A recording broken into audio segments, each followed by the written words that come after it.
Queridos irmãos, Romanos capítulo 7. Semana passada terminámos o 6. Romanos 7. Nós vamos ler de 1 a 25, é o capítulo. Possivelmente não passaremos do versículo 6, mas de qualquer modo, o conjunto é importante. Ou ignorais, irmãos, pois falo aos que conhecem a lei, que a lei tem domínio sobre o homem por todo o tempo que ele vive. Porque a mulher casada está ligada pela lei, a seu marido enquanto ele viver, mas se ele morrer, ela está livre da lei do marido. De sorte que, enquanto viver o marido, será chamada adúltera, se for de outro homem. Mas se ele morrer, ela está livre da lei, e assim não será adúltera se for de outro marido. Assim também vós, meus irmãos, fostes mortos quanto à lei, mediante o corpo de Cristo, para pertencerdes a outro, àquele que ressurgiu dentre os mortos, a fim de que demos fruto para Deus. Pois, quando estávamos na carne, as paixões dos pecados, suscitadas pela lei, operavam em nossos membros para darem fruto para a morte. Mas agora fomos libertos da lei, havendo morrido para aquilo em que estávamos retidos, para servirmos em novidade de espírito e não na velhice da letra. Que diremos, pois? É a lei pecado? De modo nenhum. Contudo, eu não conheci o pecado senão pela lei, porque eu não conheceria a concupiscência se a lei não dissesse, não cobiçarás. Mas o pecado, tomando ocasião pelo mandamento, operou em mim toda a espécie de concupiscência, porquanto, onde não há lei, está morto o pecado. E outrora eu vivia sem a lei, mas assim que veio o mandamento, reviveu o pecado e eu morri. E o mandamento que era para a vida, esse achei que me era para a morte, porque o pecado, tomando ocasião pelo mandamento, me enganou e por ele me matou.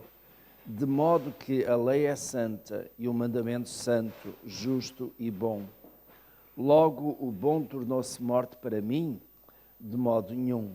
Mas o pecado, para que se mostrasse pecado, operou em mim a morte por meio do bem, a fim de que pelo mandamento o pecado se manifestasse excessivamente maligno. Porque bem sabemos que a lei é espiritual, mas eu sou carnal, vendido sob o pecado. Pois o que faço não o entendo, porque o que quero, isso não pratico, mas o que aborreço, isso faço. E se faço o que não quero, consinto com a lei, que é boa. Agora, porém, não sou mais eu que faço isto, mas o pecado que habita em mim. Porque eu sei que em mim, isto é, na minha carne, não habita bem algum. Com efeito, o querer o bem está em mim, mas o efetuá-lo não está. Pois não faço o bem que quero, mas o mal que não quero, esse pratico. Ora, se eu faço o que não quero, já o não faço eu, mas o pecado que habita em mim. Acho então esta lei em mim, que, mesmo querendo eu fazer o bem, o mal está comigo. Porque, segundo o homem interior, tenho prazer na lei de Deus. Mas vejo nos meus membros outra lei guerreando contra a lei do meu entendimento e me levando cativo à lei do pecado que está nos meus membros. Miserável homem que eu sou, quem me livrará do corpo desta morte? Graças a Deus por Jesus Cristo, nosso Senhor. De modo que eu mesmo, com o entendimento, sirvo à lei de Deus, mas com a carne, à lei do pecado. E é de facto uma luta que nós travamos, que o apóstolo Paulo tão bem explica aqui. Para quem, entretanto, chegou, estamos em Romanos capítulo 7. Romanos capítulo 7. E há, meus irmãos, neste texto, neste capítulo, 3 coisas permanentes. O tema do nosso ano é permanecer. mas 3 coisas permanentes. E isto, digamos, não era texto que foi escolhido por causa do tema do nosso ano, é na sequência daquilo que temos vindo a estudar. Em primeiro lugar, fala de uma ligação permanente. Depois fala também de uma sequência permanente, uma sequência aqui à volta do pecado. E também, para o final, o apóstolo Paulo fala de uma luta permanente. Portanto, há alguma coisa que é constante, que faz parte da nossa vida. Não é? Romanos capítulo 7, vamos ver os primeiros 6 versículos. E nos primeiros 6 versículos, o apóstolo Paulo fala aqui de uma ligação permanente. Nós temos uma ligação que é para a vida. E ele começa, eu gostaria de chamar a atenção dos irmãos aqui em relação à comparação que ele faz entre o homem e a mulher e depois o que está no verso 4. E quando ele diz no verso 4, assim também vós. Este assim também vós é a comparação que ele está a querer fazer. Portanto, ele está a querer chegar ao aspecto espiritual, mas começa por um aspecto material, de um aspecto físico, de um aspecto humano. Verso 1, então. Ou ignorais, irmãos, e notem esse parênteses que está aí, pois falo aos que conhecem a lei. O conhecimento da lei torna-me responsável perante a lei, certo? Se eu não conhecer a lei, não quer dizer que eu não possa infringir a lei, mas não o faço deliberadamente, faço por ignorância. Aliás, é interessante, e neste contexto nós temos na Escritura também esta ideia de que Deus, esta afirmação, Deus não tem em conta os tempos da ignorância. E, portanto, em relação às coisas de Deus, em relação àquilo que é o certo e o errado, não de uma forma tão clara, tão linear, quando eu não conheço a lei, eu não sei se aquilo que eu estou a fazer vai contra a lei, se estou a transgredir a lei ou não. Existe na estrada, existem várias leis, mas, por exemplo, na estrada com a qual nós nos debatemos todos os dias, o Código da Estrada. E o Código da Estrada tem leis, tem regras. E quem anda na estrada a conduzir é diferente de quem anda na estrada como peão. E como peão só precisa de saber que tem acesso para atravessar a estrada onde? Nas passadeiras, certo? Fora isso, o risco é muito grande de ser atropelado. E a culpa é da pessoa, não de quem atropela. Mas quem se senta a um volante, quem se senta num carro, no lugar do condutor, tem que conhecer o Código da Estrada. E não pode desculpar-se depois perante a guarda, eu não sabia. O facto de estar sentado no lugar do condutor é suposto que tenha carta de condução, que esteja autorizado a conduzir e é suposto também que conheça as regras de condução. Não pode dizer, eu não conhecia, eu não sabia que a velocidade tinha um limite. Há limites de velocidade. Não é? Há regras de condução, há stops. E, portanto, tudo isso faz parte de um código, de uma lei. No campo espiritual, na nossa relação com Deus, existe também uma lei. É a lei de Deus. E aquilo que o apóstolo Paulo está a falar aqui é isto. Ou ignorais, irmãos, pois falo aos que conhecem a lei. Que lei é esta? É a lei de Deus. E o judeu conhecia a lei. Os cristãos deveriam conhecer também a lei de Deus. Nós, como cristãos, conhecemos ou devemos conhecer a lei de Deus.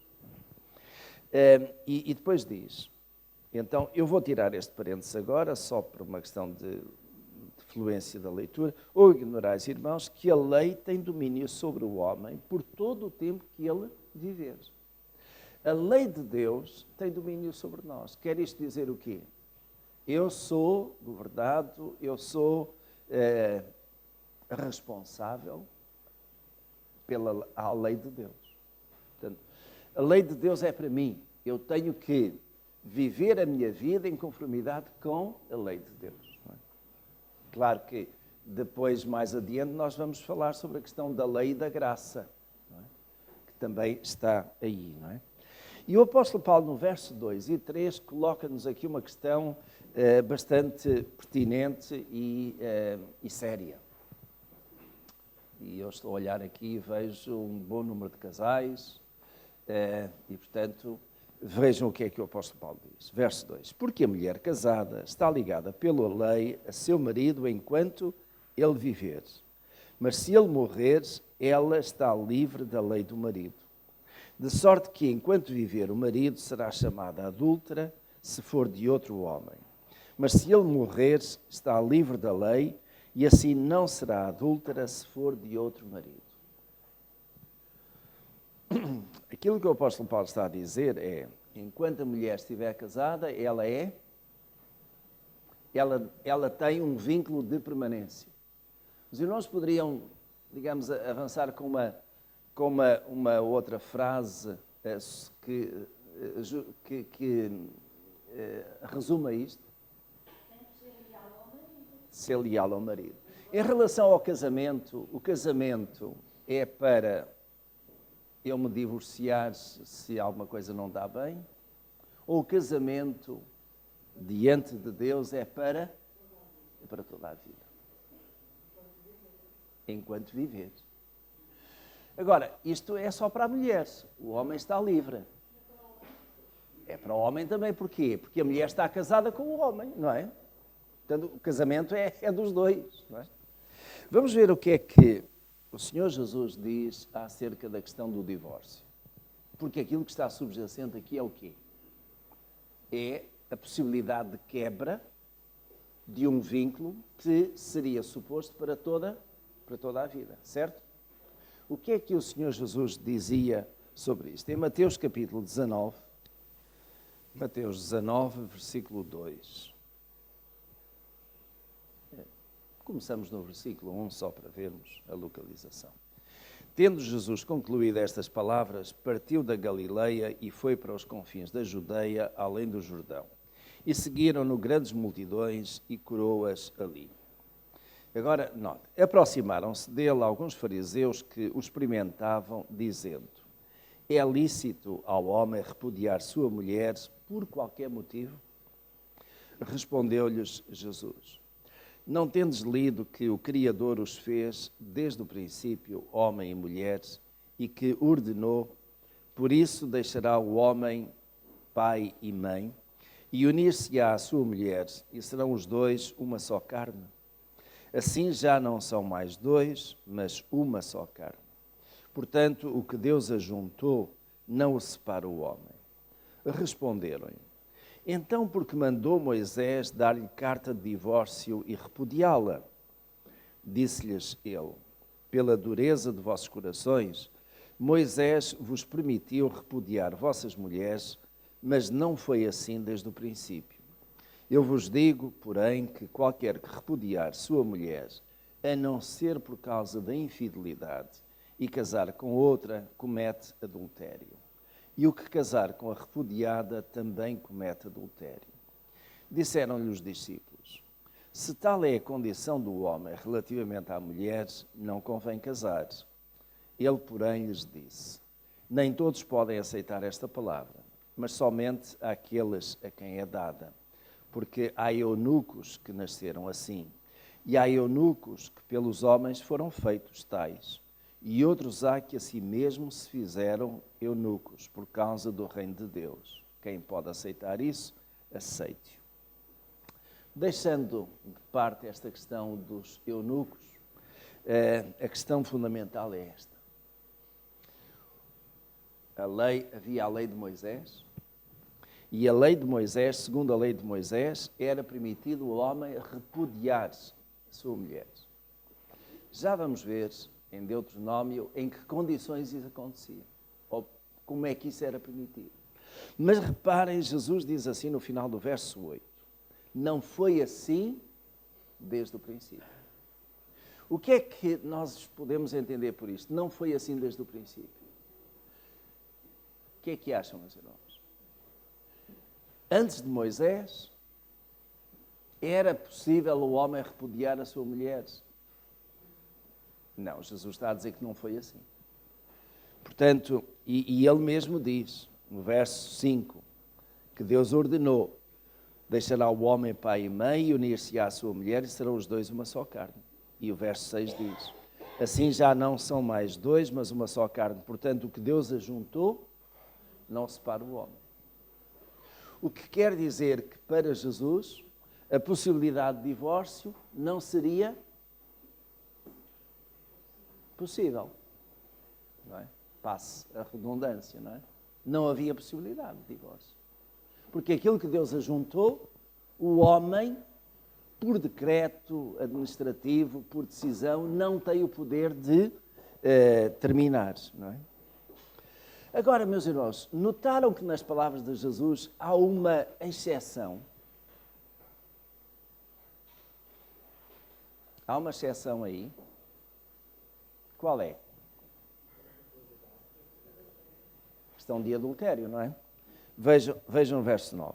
Eu vos digo, porém, que qualquer que repudiar a sua mulher, e já vamos ver o que é que significa repudiar, a não ser por causa da infidelidade e casar com outra, comete adultério. Então, o que é infidelidade? Em primeiro lugar.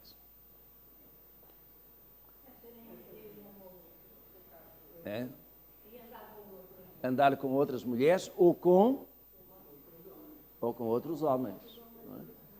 A infidelidade tanto pode ser para o homem como para a mulher, certo? Embora, reparem, o contexto aqui está muito voltado para o homem, não é? Por infidelidade e casar com outra, dando a ideia de que é o homem que é infiel e que na sua infidelidade pode casar com outra. Mas o mesmo também é válido para a mulher. Só que havia aqui uma situação, digamos, muito mais complicada. É que se o homem repudiasse a sua mulher, mesmo que fosse por infidelidade, ele, como homem,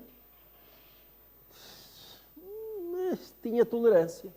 Mas se fosse a mulher a fazer isso, ela seria considerada adúltera e qual era a penalização? Apedrejada. Os irmãos lembram-se, a dada altura, alguém veio, Jesus estava com um grupo e vieram ter com Jesus e trouxeram uma mulher adúltera, mulher apanhada em adultério. Mas era sozinha, só ela é que adulterou, o homem que estava com ela não, pois não? Trouxeram mulher apanhada em adultério. E o que é que aqueles homens já tinham na mão? Para lhe atirar. E iriam, digamos, atirar até à morte. Cumprindo o quê? A lei de Moisés. Que Jesus diz, por causa da dureza dos vossos corações. Então esta questão de o adultério da mulher, digamos, sendo descoberto, trazido para a praça pública, era punido com a morte por apedrejamento. Eu vou deixar, ainda não dou por concluído isto aqui, mas vamos a Deuteronômio, capítulo 22, para ver porque é que Jesus faz esta referência a Moisés. Não é? Por causa da dureza dos vossos corações, Moisés, então,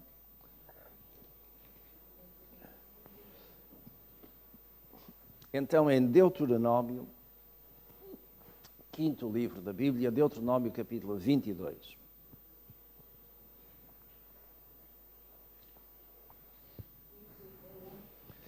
Não, vamos começar no 13. Deuteronômio, capítulo 22, versículo 13, até ao final.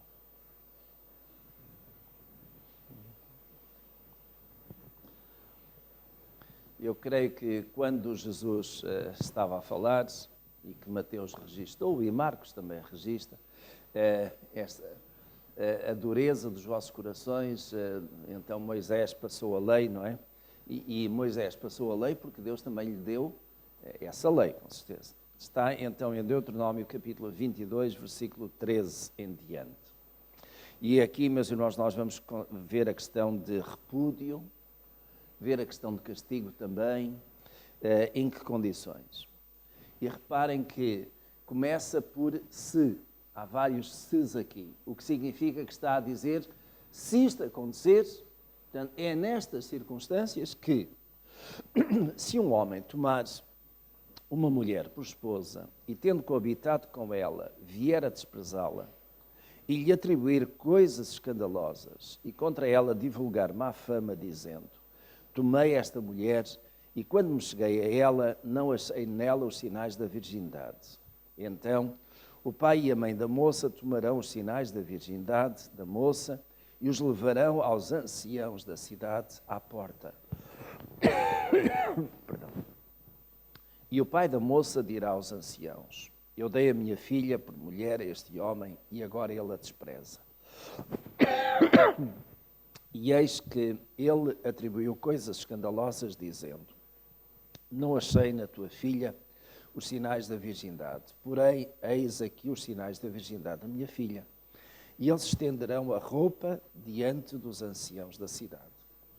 Então os anciãos daquela cidade, tomando o homem, o castigarão, e multando em 100 siclos de prata, os darão ao pai da moça, porquanto divulgou má fama sobre uma virgem de Israel. Ela ficará sendo sua mulher, e ele por todos os seus dias não poderá repudiá-la. Então temos aqui, meus irmãos, vejam, e vamos perceber isto ainda melhor à medida que vai havendo a descrição, que a questão do divórcio aqui era uma coisa fácil, era o repúdio. Aliás, antes de continuar, deixem-me falar, entre os judeus do Antigo Testamento, do tempo do Antigo Testamento, havia duas escolas. A escola de Shammai e a escola de Hillel. A escola de Shammai era muito conservadora, muito restrita, muito fechada. A escola de Hillel era bastante liberal. E em relação à questão do divórcio, a posição destas duas escolas era a seguinte: a escola de Shammai não permitia o divórcio em circunstância alguma. A escola de Hillel, pelo contrário, permitia divórcio por tudo e mais alguma coisa. Portanto, havia aqui uma desigualdade em termos de orientação da liderança dos anciãos. E, de facto, quando a escola de Hillel permitia o divórcio por qualquer coisa, eu vou aqui, digamos, colocar uma hipótese. A mulher queimava o arroz, deixava cozer demais o arroz, o marido chegava, cheirava-lhe arroz queimado, mulher, vai-te embora, estás despedida, como cozinheira e como mulher. Era o repúdio. Repudiava porque considerava que a mulher não era hábil, que não era adequada para cuidar da casa. Tudo servia ao homem para mandar a mulher embora. Mas há uma outra situação aqui também. O homem, a mulher não podia ter, naturalmente, mais do que um homem. Mas o homem podia ter mais do que uma mulher. Eu li uma situação interessante de que, a dado passo, um rabi foi para uma outra cidade e então pediu uma mulher para ser, convidou quem queria ser mulher dele por um dia, que era o tempo que ele estava na cidade.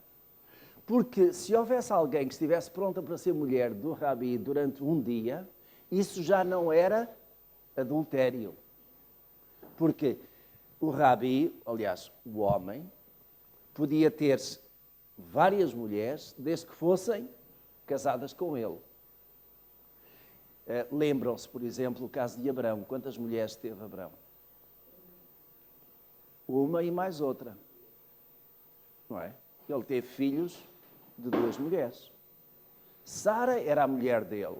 Mas Sara até lhe ofereceu, podemos dizer, a escrava Agar.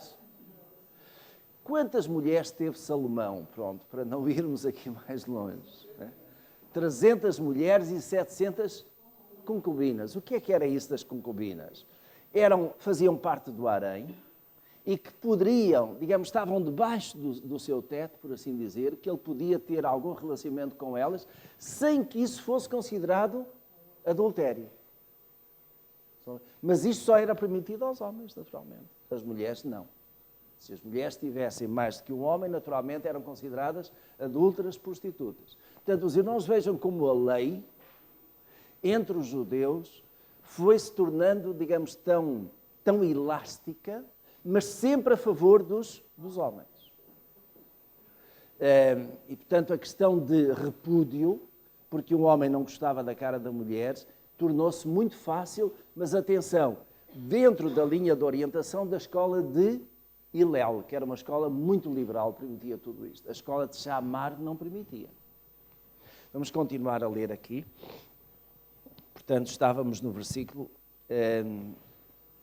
19, não é? A parte final, ela ficará sendo sua mulher e ele por todos os seus dias não poderá repudiá-la. Se, porém, esta acusação for confirmada, não se achando na moça os sinais da virgindade, vejam, levarão a moça à porta da casa do seu pai e os homens da sua cidade a apedrejarão até que morra, porque fez loucura em Israel, prostituindo-se na casa de seu pai. Assim exterminarás o mal do meio de ti. Isto é uma situação que tem a ver com a questão da virgindade. Se a mulher ia para o casamento, era virgem ou não era. E os irmãos vejam, este valor da virgindade manteve-se naturalmente durante muitos anos. Hoje é um valor que está a ser posto em causa e que está a ser até desprezado.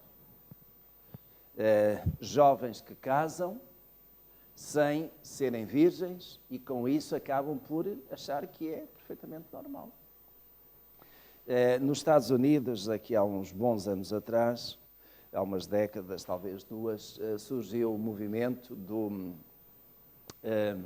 quem ama, espera. Traduzido para português é isto, quem ama, espera. E quem ama, espera é o quê? Se dois jovens se amavam e queriam casar, eles comprometiam-se a esperar até ao casamento. Quem ama, espera.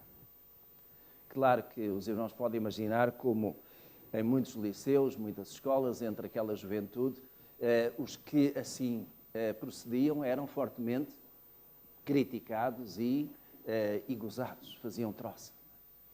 Mas cada vez mais este movimento se foi alastrando, naturalmente com convicções evangélicas. Ele surgiu entre as igrejas batistas do sul dos Estados Unidos e foi se estendendo, mas de tal modo que havia o compromisso de que para o casamento os jovens iriam, tanto ele como ela, iriam virgens.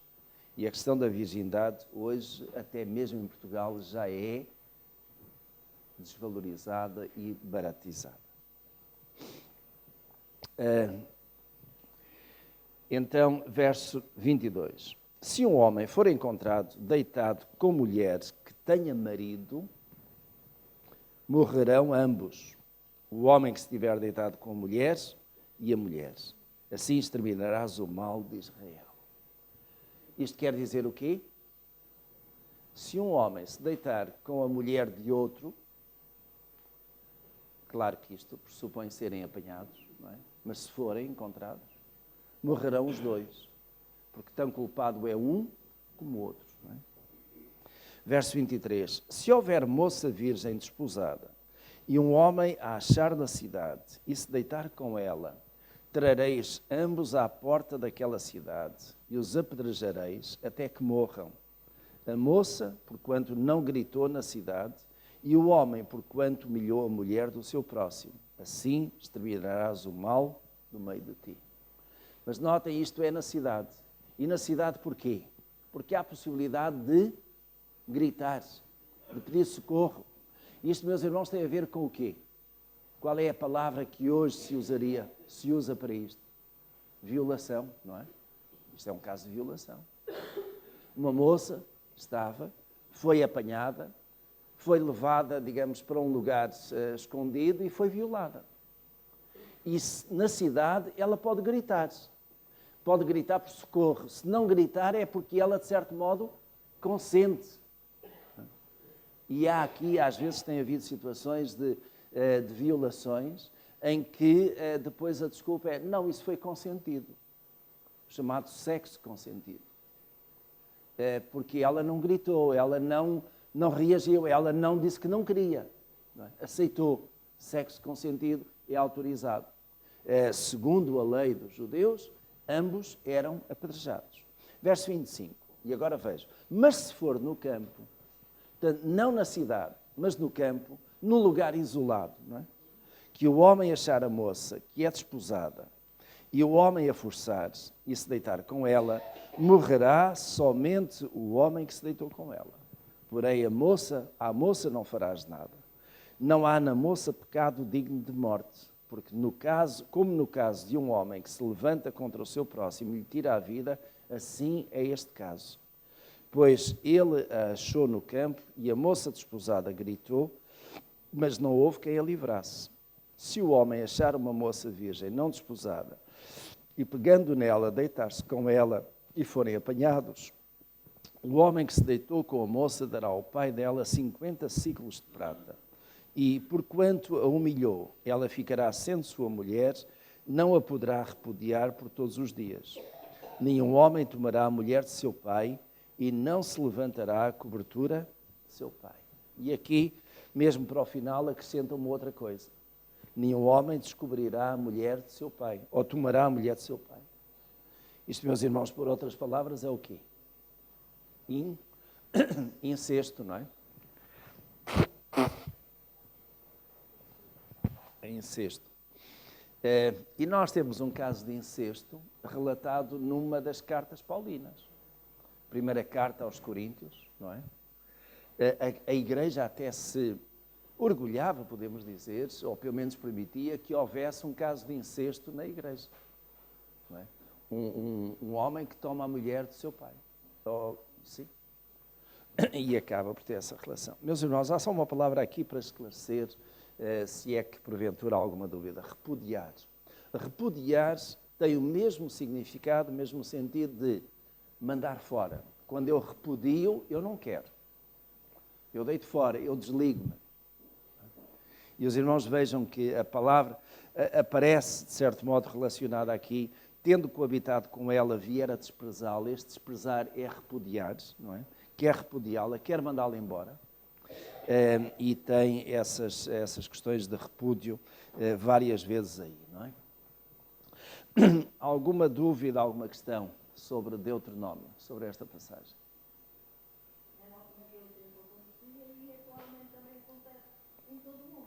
Também acontece, não é?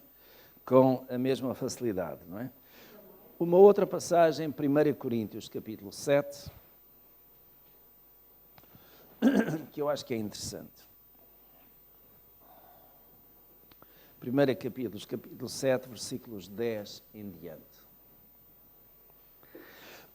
E tem a ver com a questão conjugal em termos espirituais.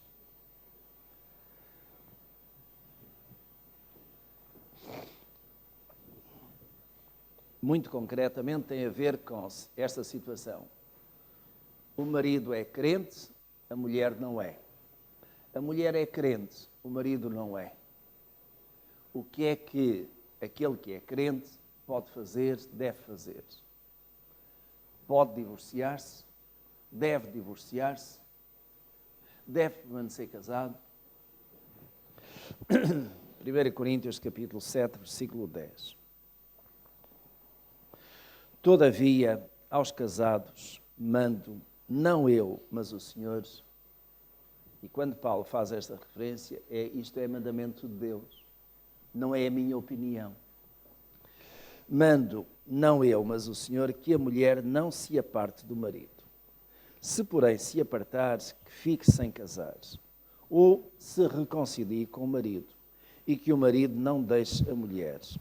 Mas aos outros, digo eu, não o Senhor, se algum irmão tem mulher incrédula e ela consente em habitar com ele, não se separe dela. E se alguma mulher tem marido incrédulo e ele consente em habitar com ela, não se separe. Porque o marido incrédulo é santificado pela mulher e a mulher incrédula é santificada pelo marido crente. De outro modo, os vossos filhos seriam imundos, mas agora são santos. Mas se o incrédulo se apartar, aparte-se. Porque neste caso o irmão ou irmã não está sujeito à servidão, pois Deus nos chamou em paz. Pois, como sabes tu, ó mulher, se salvarás a teu marido? Ou como sabes tu, ó marido, se salvarás a tua mulher?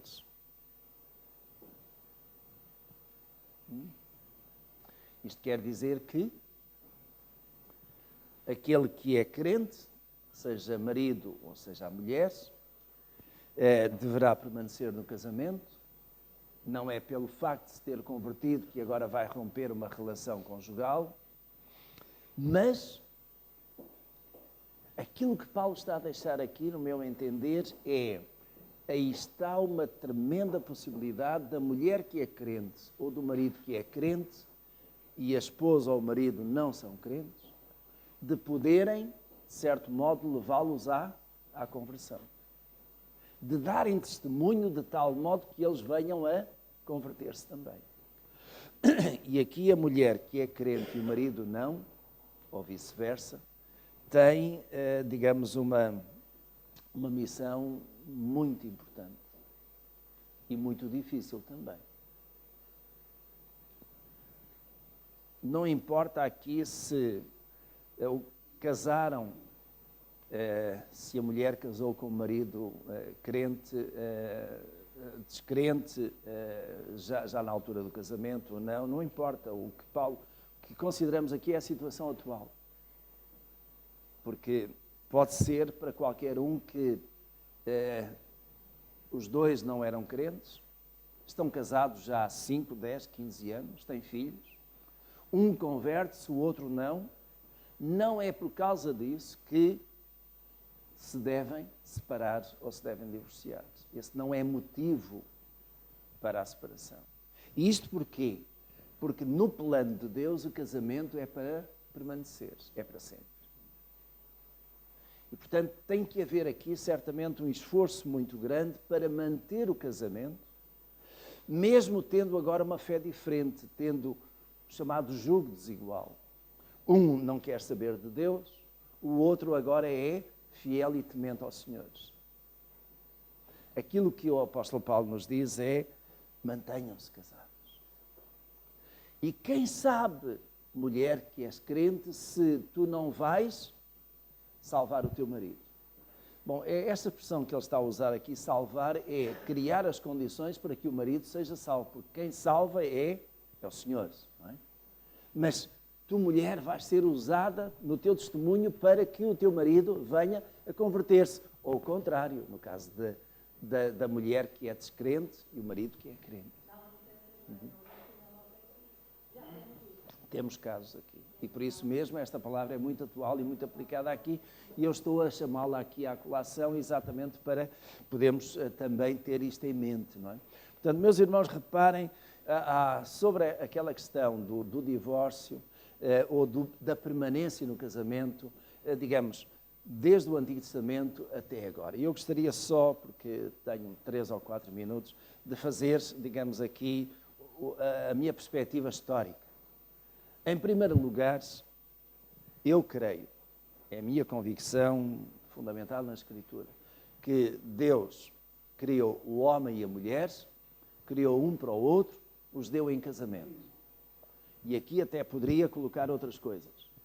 Mas uma delas que é fundamental que está aqui. Esse casamento é para sempre, é para toda a vida. Não separa o homem aquilo que Deus uniu. Desde o princípio foi assim. E já agora, desde o princípio também, a questão do casamento era entre um homem e uma mulher. Não entre 2 mulheres, não entre 2 homens. Portanto, isso está esclarecido também. Quando nós chegamos ao tempo de Moisés, ficou claro também que havia a possibilidade do homem repudiar a mulher, isto é, divorciar-se dela. Mas só quando fossem observadas certas condições. E uma delas era de adultério. Outra era também, neste caso ali do capítulo 22, da mulher ser já não ser virgem quando vai para o casamento. Portanto, a perda da virgindade significa que a mulher foi de outro homem, foi para o casamento, e isso era suficiente para o homem, casado, vindo a saber, repudiar a mulher, devolvê-la, por assim dizer, aos pais. Isso está lá. Também, se de facto, quando os dois, um homem estava com uma mulher e essa mulher era de outro, então os dois eram apanhados, seriam os dois apedrejados. A mulher seria apedrejada se de facto ela estivesse a cometer adultério. Vimos também que havia então duas escolas, e estas duas escolas permaneceram até aos dias de Jesus e continuaram ainda. A escola de Shammai, ou de Shammai, que era muito conservadora, muito restrita, não permitia o divórcio em circunstância alguma, e a escola de Hillel, que permitia tudo e mais alguma coisa para o divórcio. E com isto nós chegamos aos dias de Jesus. E Jesus, então, como que esclarece, como juiz também nesta matéria, esclarece. O divórcio só é permitido em caso de adultério, de infidelidade conjugal. Só nessas condições. E então a mulher, a parte que está inocente, digamos, o que é que pode fazer? Pode casar? Pode. Ela está livre? Pode casar. Porque se ela for a parte culpada, então quem se ligar com ela vai também ser adúltero. Ou seja, aquele que se junta com uma adúltera é adúltero. E isto é aquilo que Jesus diz ali, não é? A última parte que nós consideramos, no caso daqueles que estão casados, já há anos ou há meses, não importa, um deles se converte, o outro não é convertido ainda. Será que isso é suficiente para quebrar o casamento? Não. O casamento é para permanecer. Mas a mulher que é crente ou o marido que é crente naquela relação conjugal tem que fazer um esforço muito grande para, mantendo o casamento, também manter a sua fé com Deus. E, portanto, ela é fiel ao seu marido, mas ela tem que ser fiel também a Deus. Fui claro, meus irmãos, neste resumo aqui. Porque a questão da poligamia, e eu há pouco referi isso, a poligamia não fazia parte do plano de Deus, aliás, nunca fez. Quando Deus formou o homem, ele fez uma mulher para ele, não fez duas. A poligamia não faz parte do plano de Deus. Mas alguns, mais adiante, acabaram por aceitar e entrar na poligamia, contrariamente àquilo que Deus tinha determinado, com as consequências sofridas com isso, mas sem que alguma vez Deus tivesse aprovado. O facto de, por exemplo, Jacó ter tido várias mulheres não quer dizer que Deus tivesse aprovado. Deus não lhe disse, olha, vai buscar uma, duas, três. Os irmãos sabem, por exemplo, que os islâmicos hoje estão autorizados a ter até 4 mulheres. Porque já vem desde os tempos do profeta Maomé. É da religião deles. Ninguém leva a mal com isso. Mas os irmãos não vão encontrar nenhuma mulher entre os islâmicos que possa ter 4 homens. O caso de Israel era a mesma coisa. Aqui. E de certo modo, eles vão buscar a questão da poligamia porque Abrão foi polígamo, Davi foi polígamo, Salomão foi polígamo e por aí fora. E Jacó também. Mas isso não quer dizer que fazia parte do plano de Deus. Não fazia. Nem naquele tempo, nem nos dias de hoje. E, meus irmãos, terminamos. Eu sei que este assunto é interessante. Ele não está encerrado. Próximo domingo às 10h30.